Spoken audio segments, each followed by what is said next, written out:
Hello दोस्तों, नमस्कार। मैं संजीव आपका स्वागत करता हूं अपने चैनल हैप्पी लाइफ ब्लॉग्स पर।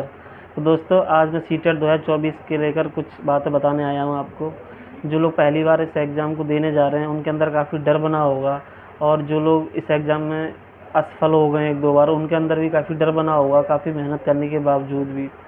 दोस्तों, ये एग्ज़ाम वैसे तो काफ़ी देखने में सरल लगता है, लेकिन पिछली साल से कुछ क्वेश्चन जो है लेंदी बनाए जा रहे हैं। तो दोस्तों, मैं कुछ लिख के लाया हूँ आपको, क्योंकि ये एग्ज़ाम मैंने 2 बार पास किया है और 100 प्लस मेरे नंबर आए हैं। तो मुझे तो दोस्तों ये एग्ज़ाम काफ़ी सरल लगा, बहुत ही ज़्यादा अपनी इच्छा बताना चाहता हूँ। काफ़ी क्योंकि काफ़ी मेहनत भी की थी मैंने पढ़ने में। तो आप सभी को बताना चाहूँगा, जब आँखों में अरमान लिया, जब आँखों में अरमान लिया, मंजिल को अपना मान लिया, फिर मुश्किल क्या आसान क्या, जब ठान लिया तो ठान लिया। तो दोस्तों, हर मुश्किल को आसान बनाया जा सकता है सिर्फ मेहनत करके। तो कुछ बातें मैं बताना चाहूँगा इस एग्ज़ाम को लेके। सबसे पहली बात ये है कि इस एग्ज़ाम में टाइम मैनेजमेंट का ख्याल बहुत रखें। देखने में हमको लगता है कि 150 मिनट हैं, लेकिन टाइम बच नहीं पाता, क्योंकि क्वेश्चन जो है बहुत ही ज़्यादा लेंदी बनाए जाते हैं और कथन निष्कर्ष के क्वेश्चन डाले जा रहे हैं आजकल, जो नया पैटर्न बना है। और तो इससे और टाइम मैनेजमेंट किया जा सकता है केवल और केवल प्रैक्टिस से। जिसने जितनी ज़्यादा प्रैक्टिस की होगी वो उतना अपना टाइम मैनेजमेंट कर ले जाएगा।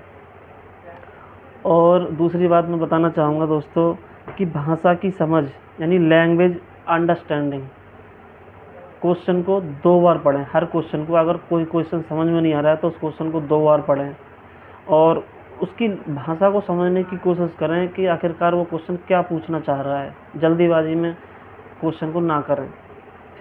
और एक और बात मैं बताना चाहूँगा कि चाहे आपका मैथ वीक है या स्ट्रॉन्ग है, लेकिन मैथ को सबसे बाद में ही करें।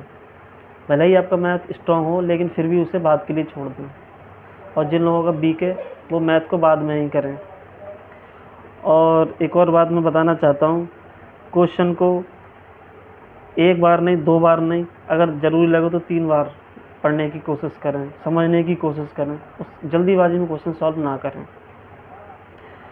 टोटल मार्क 150 होते हैं और टोटल जो टाइम होता है वो 150 मिनट का होता है। नेगेटिव मार्किंग इसमें होती नहीं है। तो कोशिश करें एक भी क्वेश्चन ना छोड़ें, 150 के 150 अटैम्प्ट करें, क्योंकि अगर आप एक भी क्वेश्चन छोड़ते हैं तो अपने पैरों पे कुल्हाड़ी मारते हैं।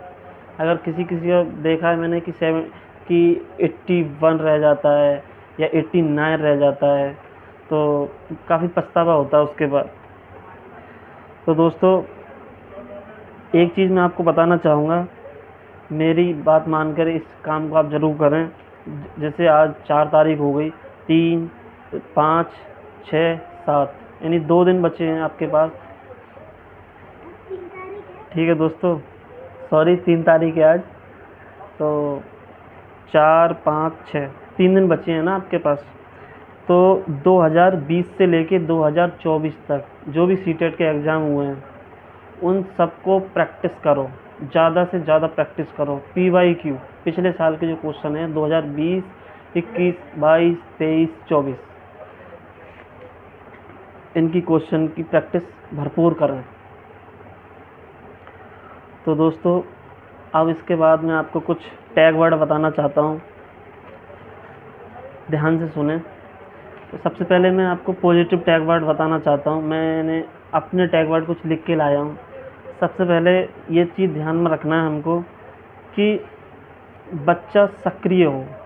जिस भी विकल्प में बच्चा सक्रिय हो वहाँ जो है उसी विकल्प का हमें चयन करना है। सक्रिय मतलब बच्चे की सहभागिता हो, जिस विकल्प में बच्चे को एक्टिव रखा जा रहा हो। तो नंबर 2 पॉइंट में बताना चाहता हूँ, प्रेरित। बच्चे को जिस विकल्प में प्रेरित दिखाया जा रहा हो कि किसी काम को लेके प्रेरित हो रहा है, उसका भी चयन करें। और नंबर 3 है सम्मान। बच्चे का सम्मान बहुत ज़रूरी है दोस्तों। हम सभी चाहते हैं कि छोटा, जैसे गिव रेस्पेक्ट तो दैट रेस्पेक्ट, आप सम्मान देंगे तो सम्मान लेंगे। ठीक है। और बच्चे को महत्व देना है आपको ज़्यादा से ज़्यादा, और अगर बच्चा प्रयास कर रहा है तो भी उसको उस विकल्प का चयन करना है। और एक अगला ऑप्शन है अवसर। अगर बच्चे को अवसर ज़्यादा से ज़्यादा दें, और प्रोत्साहन बच्चों को ज़रूर दें। अगर उस बच्चे पे, जैसे आपने कोई बच्चे से क्वेश्चन पूछा और उस बच्चे पर नहीं आ रहा है, तो उसको हतोत्साहित ना करें, उसको डांटे ना, उसको बेइज्जत ना करें क्लास में। उसका प्रोत्साहन बढ़ाएं कि कोई बात नहीं बेटा, इस बार नहीं तो आप अगली बार कर ले जाएंगे। परियोजना कार्य मतलब प्रैक्टिकल वर्क ज़्यादा से ज़्यादा ध्यान रखें। अगर विकल्प में परियोजना के बारे में बताया जा रहा है तो उस विकल्प का चयन करें। जिस विकल्प में बच्चा क्रियाशील हो उस विकल्प को चयन करें। मैं अब ध्यान रखें हम किस चीज़ की बात कर रहे हैं, पॉजिटिव टैग वर्ड की। और आप देखते होंगे कि अगला है दृश्य और श्रव्य सामग्री। तो दोस्तों, पढ़ने से ज़्यादा और हमको देखने चीज़ें, जो चीज़ हम देखते हैं वो चीज़ ज़्यादा देर तक याद रख सकते हैं। तो अगर बच्चे को हम कोई चीज़ दिखाएं तो वो ज़्यादा से ज़्यादा उन चीज़ों को याद रख सकता है, बहुत दिनों तक वो भूलेगा नहीं। हम कोई मूवी देखते हैं तो आप देखते हैं कि उस मूवी का हमें कई सालों तक याद रह जाता है कि हाँ, वो मूवी देखी थी, उसमें वो सीन था। तो उस विकल्प का चयन करें। अगला है खोजना और सीखना। अगर किसी विकल्प में बताया जा रहा है कि खोजना सीखना भी पॉजिटिव ही बात होती है। समाज सांस्कृतिक परिवेश, जो बच्चे का सामाजिक और समाज जो परिवेश है उसको भी बढ़ावा दें, उस विकल्प का चयन कर सकते हैं आप। बच्चे की सक्रिय सहभागिता, ये बहुत ही ज़रूरी है। देखिए, जिस विकल्प में बच्चे का अगर सक्रिय सहभागिता होगी वो विकल्प हमेशा सही होगा। ठीक है, ध्यान रखें। और दैनिक जीवन से जोड़ना ही है। कोई भी चीज़ है, अगर कठिन से कठिन चीज़ को अगर हम दैनिक जीवन में जो इस्तेमाल करते हैं उन चीज़ों को अगर हम बताएंगे तो वो बच्चे की जल्दी समझ में आएगा। तो दोस्तों, किसी विकल्प में अगर दैनिक जीवन से जोड़ा जा रहा है तो वो विकल्प उस क्वेश्चन का राइट आंसर हमेशा माना जाएगा। हस्तपूरक अनुभव, यानी हाथ से करके किसी काम को अगर हम हाथ से करके देखेंगे तो वो चीज़ हमें जल्दी समझ आएगी, ना कि पढ़ के। और एक है प्रिंट समृद्ध माहौल, मतलब कि कोई भी चीज़ अगर हम पढ़ाते हैं और उसका अगर हम चित्र दिखाते हैं, पेंटिंग बना के दिखाते हैं तो वो बच्चे को बहुत ही जल्दी समझ आ जाता है। और अगला कार्य है बच्चे को कार्य सौंपना। छोटे मोटे बच्चों को कार्य दें, जैसे कोई भी वर्क करना है तो बच्चा उसमें से थोड़ा एक्टिव रहेगा तो वो विकल्प भी अच्छा रहता है। और एक है समावेशी कक्षा और शिक्षा। देखो, मैं बताना चाहता हूँ, समावेशी मतलब सबको एक समान समझना। जब हम टीचर बनते हैं तो टीचरों की नज़रों में ना कोई छोटा होता है, ना कोई जात होती है, और ना कोई काला होता है, ना गोरा होता है। सबको एक समान समझना दोस्तों। उस अगर किसी को टैग नहीं देना है, ना ही किसी को नामित करना है, ना ही फर्स्ट सेकंड रैंक निर्धारित करनी है कि तुम फर्स्ट आए हो सेकंड आए हो। उससे बच्चा जो बच्चा फर्स्ट आता है उसे काफ़ी खुशी होगी, लेकिन जो बच्चे नहीं ला पाएंगे रैंक, उन्हें काफ़ी बहुत ज़्यादा उदास हो जाएंगे। तो भाषा के विविध रूपों का प्रयोग करें। अगर देखो, हम देखते हैं कि बच्चे अपनी मातृभाषा बोलते हैं तो उस भाषा को सपोर्ट करना चाहिए, क्योंकि उस भाषा में बच्चे ज़्यादा समझ पाते हैं। तो और एक चीज़ और ध्यान रखें, बड़े विकल्प का ज़्यादा से ज़्यादा, अगर किसी क्वेश्चन में सबसे ज़्यादा अगर कुछ भी समझ नहीं आ रहा है तो एक चीज़ मेरा ध्यान रखें कि बड़ा विकल्प सेलेक्ट कर दें, यानी उस पर आप तुक्का मार सकते हैं। मेरा ये कहना है, बहुत सही हो जाएगा। भाषा के विविध रूपों का प्रयोग करें। सतत और व्यापक मूल्यांकन, ये भी एक पॉजिटिव विकल्प है। स्व अनुशासित, अगर बच्चा स्व अनुशासित बताया जा रहा है तो वो भी किसी क्वेश्चन का राइट आंसर बन सकता है। वातावरण तैयार करना, बच्चे जैसे किसी क्वेश्चन को कोई हमें समझाना है, मान के चलो पेड़ पौधों के बारे में समझाना है या पृथ्वी के बारे में समझाना है, तो एक दैनिक जीवन से जुड़ा हुआ पहले परिवेश तैयार करें कि उस माहौल को बनाएं कि आज हम कौन सा पाठ पढ़ाने जा रहे हैं। ठीक है दोस्तों, संबंध स्थापित करें। कोई भी टॉपिक पढ़ाने से पहले उससे संबंध स्थापित करें किसी भी तरीक़ा से, जैसे आप बच्चों को समझा पाएँ। बहुआयामी बुद्धि हमेशा सही होती है। सामाजिक अंतःक्रिया, यानी समाज से मिलजुल कर जो कार्य किए जाते हैं वो भी हमेशा सही रहते हैं। सहपाठी अधिगम मतलब कि जो साथ के जो छात्र हैं, उनके जो दोस्त हैं, पढ़ने वाले जो ग्रुप में कार्य करते हैं लोग, बच्चे, वो भी पॉजिटिव ही टैग वर्ड है। जिज्ञासा, अगला है जिज्ञासा। बच्चे में अगर जिज्ञासा है तो वो भी बहुत ही ज़्यादा पॉजिटिव विकल्प होता है। सृजनात्मक बढ़ाना, सृजनात्मक मतलब बच्चे में किसी सृजनात्मक मतलब कैसे मैं बता सकता हूँ कि सर्जन, नई नई चीज़ों का सर्जन करना, बच्चा खोजे और आपसे क्वेश्चन पुटअप करे। सर्वांगीण विकास, अगर कहीं भी आपको सर्वांगीण विकास विकल्प में दिखाई दे तो आप उसको राइट आंसर चुन सकते हैं। वो हमेशा राइट आंसर होगा। आंख बंद करके आप सर्वांगीण ही टिक करें, वो हमेशा राइट आंसर होगा। बाल साहित्य का प्रयोग करें, अगर किसी विकल्प में बाल साहित्य का प्रयोग बताया जा रहा है तो वो भी पॉजिटिव ही माना जाएगा। विचारों की अभिव्यक्त करना, स्वीकार करना, बच्चा क्रियाशील हो, भ्रमण वास्तविक अनुभव हो। यानी एक चीज़ मैं बताना चाहूँगा कि अगर कोई चीज़ बच्चा देखता है अपनी आँखों से तो उसको बहुत जल्दी याद हो जाता है। अगर भ्रमण करता है बच्चा, कहीं हम उसको घुमाने ले जाते हैं गार्डन में और दिखाते हैं तो बच्चा वो वास्तविक अनुभव होता है, मतलब उस बच्चे ने वो चीज़ अपनी आँखों से देखी है, तो वो एक पॉजिटिव विकल्प होगा हमेशा। भाषा के विविध रूप, ये मैं बता चुका हूँ। और अब आप ध्यान रखें, कुछ नेगेटिव वर्ड भी हैं, तो मैं तो आपसे यही कहूँगा कि ये तो पॉजिटिव ध्यान रखें, नेगेटिव, लेकिन कुछ मैं नेगेटिव भी लिख के लाया हूँ। किसी विकल्प में केवल, मात्र, सिर्फ, ही, रटना अगर आता है तो उसको अवॉइड करें, हमेशा वो गलती होगा।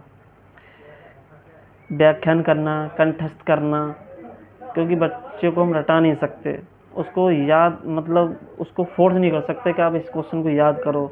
और सीमित करना, व्यावसायिक बनाने के लिए, मतलब बच्चे को कि आपको व्यावसायिक नहीं बनाना बच्चे को हमें कभी भी। कार्य, हायर एजुकेशन के लिए तैयार नहीं करना बच्चे को, कि प्राइमरी के लिए आप बच्चे को, आप इस एग्ज़ाम को देने जाते हैं कि कक्षा 5 तक के हम टीचर बनेंगे या कक्षा 8 तक के टीचर बनेंगे, तो उनका हायर एजुकेशन से क्या लेना देना है। वो अगर ये क्वेश्चन अगर विकल्प आता है तो इसको हमेशा अवॉइड करें। भेदभाव, किसी बच्चे के साथ डांटना, वैज्ञानिक शब्दावली, अगर कोई कठिन शब्द आता है बच्चे को वो समझ में नहीं आएगा तो उसको हमेशा गलत आंसर होता है वो। ग्रेडिंग नहीं करना है आपको, अगर ग्रेडिंग कहीं लिखा हो, रैंकिंग निर्धारित की जा रही हो, लेबल करना मतलब लेबल लगाना हो, तो वो भी गलत आंसर माना जाता है। मानक, परिभाषा, दंड, सजा, भय और उपेक्षा, मतलब किसी बच्चे की हंसी नहीं उड़ानी है, किसी बच्चे पे अगर नहीं आता है तो उसको प्यार से समझाना है कि बेटा ऐसे नहीं ऐसे होगा। और बच्चे को बच्चे को अपने टीचर का भय नहीं बन जाए। अगर भय बनता है तो वो बच्चा जो है आपसे चीज़ें छुपाने लग जाएगा और झूठ बोलना शुरू कर देगा। ऐसा माहौल तैयार करें कि बच्चा आपसे बहुत तरीके से आपसे जो घुल मिलकर आपको अपना गुरु मान के आपको अपने दिल की बात बताए। और एक चीज़ आती है समेटिव असेसमेंट। समेटिव असेसमेंट हमेशा गलत होता है। कलन विधि, मतलब कलन विधि, पुस्तक केंद्रित, अगर पुस्तक केंद्रित है तो वो गलत ही आंसर होगा कि नेगेटिव वर्ग है। हमेशा कैसा केंद्रित होना चाहिए, बाल केंद्रित, यानी बच्चा केंद्रित में होना चाहिए हमेशा। शिक्षा केंद्रित भी नहीं होना चाहिए। सहानुभूति नहीं दिखानी है, अगर कोई बच्चा काला है, पढ़ाई में कमज़ोर है या कोई भी चीज़ है, हमें सहानुभूति बच्चे को नहीं दिखानी है, उससे बच्चा लाचारी महसूस करता है।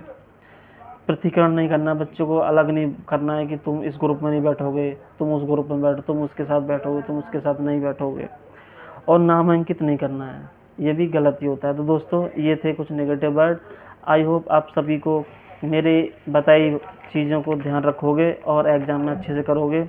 और मेरी एक ही बात मानना कि ये एग्ज़ाम बहुत ही सरल एग्ज़ाम होता है, केवल आप अपने दिमाग का इस्तेमाल करें और क्वेश्चन को बहुत ही ज़्यादा ध्यान से पढ़ें, प्रेशर ना लें बिल्कुल भी। क्योंकि मैं एक ही बात कहूँगा, अगर आप पूरी साल नहीं पढ़े हैं और लास्ट के अगर 2 महीने भी सीरियस करके पढ़ लिए होंगे तब भी एग्ज़ाम निकल जाए, क्योंकि इतने बड़ा सिलेबस नहीं होता है। ये रटने वाला एग्ज़ाम है ही नहीं, रट के एग्ज़ाम कभी पास नहीं किया जा सकता दोस्तों। सबसे पहले मैं आपसे बताना चाहूँगा कि सीडीपी करें, क्योंकि सीडीपी पहले नंबर पे होता है। फिर हिंदी करें, और हिंदी में भी जो गद्यांश वाला पार्ट होता है, गद्यांश के पहले क्वेश्चन पढ़ें, उसके बाद गद्यांश पढ़ें, क्योंकि उससे जो है जो बहुत जल्दी से वो क्वेश्चन हो जाते हैं। ऐसा रहता है कि पहले आप गद्यांश पढ़ोगे फिर क्वेश्चन पढ़ोगे तो बहुत ज़्यादा टाइम ख़राब होता है। पहले क्वेश्चन पढ़ लें, दो जो क्वेश्चन है चारों क्वेश्चन को अपने पढ़ लें, उसके बाद गद्यांश पढ़ें और वहीं के वहीं उसका आंसर टिक कर दें, बहुत जल्दी से सॉल्व हो जाता है इससे। और मैं बताना चाहूँगा कि दोस्तों गद्यांश के क्वेश्चन को बहुत ध्यान से करें, वो नंबर कटना नहीं चाहिए, वो एक प्रकार से नकल करना होता है, तो वो नंबर पूरे पूरे आ जाने चाहिए। तो और लास्ट टाइम पे और सीडीपी में बताना चाहूँगा, जीन पियाजे, लेव वाइगोत्स्की, कोहलबर्ग, इनको ज़्यादा से ज़्यादा रिवीजन करें। और जो लास्ट टाइम पे जिसकी भी मैं एक टीचर का नाम नहीं ले रहा हूँ, जिसको आपको अच्छा लगे, लेकिन मैं अपना बताना चाहूँगा, मैंने आर.पी. मिश्रा सर की मैराथन देखी थी सीडीपी के लिए, और हिमांशी मैम की मैराथन देखी थी, और जो सभी टीचर चलाते हैं अपनी मैराथन, जिसकी आपको समझ में आए आप देखें। मैराथन से ये रहता है कि पूरा सिलेबस कम टाइम में पूरा कवर रह जाता है। और मेरी कोशिश मैं तो यही कहूँगा दोस्तों कि मैराथन को देखें, लेकिन की पॉइंट साथ के साथ लिखते जाएं, और एक मॉक टेस्ट लास्ट में ज़रूर लगाएं। RWA के मॉक टेस्ट काफ़ी अच्छे हैं, आप उनसे देख सकते हैं, क्योंकि वो रियल होते हैं। मैंने RWA के मॉक टेस्ट लगाए थे, और जो मेरा स्कोर वहाँ रहता था 100 के अबव रहता था, और 100 के अबव ही मेरा स्कोर आया था। तो दोस्तों आई होप मेरी बात आपको अच्छी लगी हो तो कमेंट्स करके ज़रूर बताएं।